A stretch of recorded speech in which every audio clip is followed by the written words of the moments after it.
There during the Bulge, the 82nd Airborne was sort of on a bulge out to the front, and the units up alongside of us couldn't straighten out the line. So they pulled the 82nd back, and that was the only retrograde movement we ever made. Any other time we never gave up a foot of ground. But I was a forward observer during this period, and I was out in front of the Trapones. Our troops were in Trapones, and our communications broke down, and I didn't get the word that people had left. So on Christmas Eve, well, earlier Christmas night, we had heard a little noise up there and sent one of the men up there. It was only me and 3 enlisted men, sergeant, communications man, and the jeep driver. We were up there observing artillery fire and directing artillery fire from that position. But anyway, we heard a little noise. They went up there, and it turned out to be a patrol from the 504 parachute infantry battalion.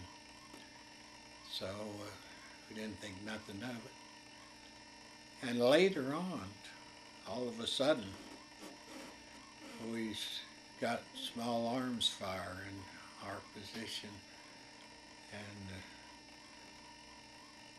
command handy ho. The Germans were there. Turned out there was German, I don't know, it was patrol or just what it was, but there were 65 of them, a little more than we could compete with. So we did handy ho and surrender. They shot 2 of my men, one in the wrist and one in the leg. Sergeant Burton and I were not touched. They beat on us a little bit, but that, trying to get us to tell them things. But there wasn't much of that because they were trying to get back to their own lines, and they weren't sure how to do it. And they were more interested in that than they were us. But they put us in the middle of the column. They were marching in single file. And I worked our way to the back of the column. I would step out of line until someone would come along and whack us with their rifle and knock us back into line. But we kept doing that and working our way towards the back of the line. And we did that, and Atkins, who was my radio operator, was the man that was shot in the wrist. And Ebling was shot in the leg, and the Germans just left him. They didn't even try to take him or anything, they just left him.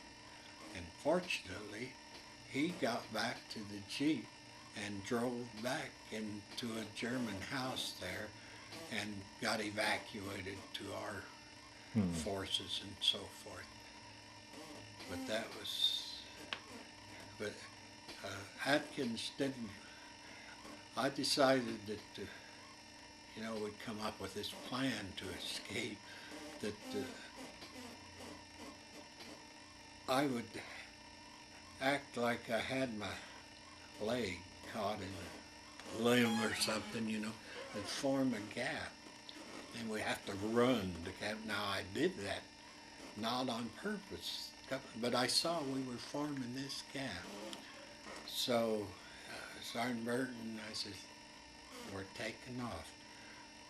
I took my belt off and gave him one end of it, and I held the other. So I did this little trick, and we formed a gap. We took off like we were running to catch up, but we took off, and that's how we escaped. Wow.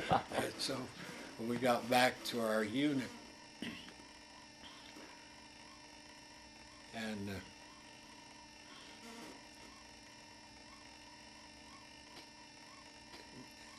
when we were on our way back to our unit, here was our Jeep sitting in front of a house there. And that's how we found out that Ebling had been back there. The Germans told us Ebling had been back there, and they arranged for our forces to get him back to a hospital and so forth. So we all come out of it, luckily, very. Sergeant Burton and I, of course, came out the best. We never got scratched. A few breezes from being pummeled by the Germans with big OSS trooper that spoke perfect English, you know. Didn't give him the right answer, he'd hit you a little bit. But I had one little German Wehrmacht, he was in the German army, part of the patrol, kept putting a gun in my stomach and asking me to tell him where the German troops were. I told him, well, they're in Trépons. But I guess he didn't believe it, and I'm glad he didn't, because actually they were. But that's where the 505 was. I was trying to lead him down there, but it didn't happen. There was one thing he wanted to clarify, and that is in regards to when he was captured by the Germans during the Battle of the Bulge. Bill, I'm going to let you go ahead and explain this story. Oh, thank you, Brad. What I wanted to clarify and input to the tape is what happened to Atkins. I forgot to mention the fact that Atkins, who was shot in the wrist, was